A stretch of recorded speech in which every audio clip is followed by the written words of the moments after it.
சங்கீதம் 5. நெகிலோத் என்னும் வாத்தியத்தில் வாசிக்க இராகத் தலைவனுக்கு ஒப்புவிக்கப்பட்ட தாவீதின் சங்கீதம். கர்த்தாவே, என் வார்த்தைகளுக்குச் செவிகொடும், என் தியானத்தை கவனியும். நான் உம்மிடத்தில் விண்ணப்பம் பண்ணுவேன். என் ராஜாவே, என் தேவனே, என் வேண்டுதலின் சத்தத்தை கேட்டருளும். கர்த்தாவே, காலையிலே என் சத்தத்தை கேட்டருளுவீர். காலையிலே உமக்கு நேரே வந்து ஆயத்தமாகி காத்திருப்பேன்.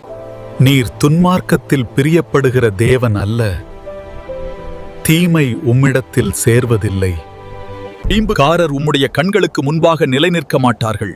அக்கிரமக்காரர் யாவரையும் வெறுக்கிறீர். பொய் பேசுகிறவர்களை அழிப்பீர்.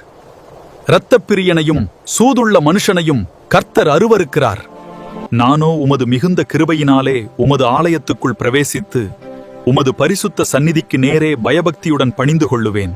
கர்த்தாவே, என் சத்துருக்களின் நிமித்தம் என்னை உம்முடைய நீதியிலே நடத்தி எனக்கு முன்பாக உம்முடைய வழியைச் செவ்வைப்படுத்தும். அவர்கள் வாயில் உண்மை இல்லை, அவர்கள் உள்ளம் கேடுபாடு உள்ளது. அவர்கள் தொண்டை திறக்கப்பட்ட பிரேதக்குழி.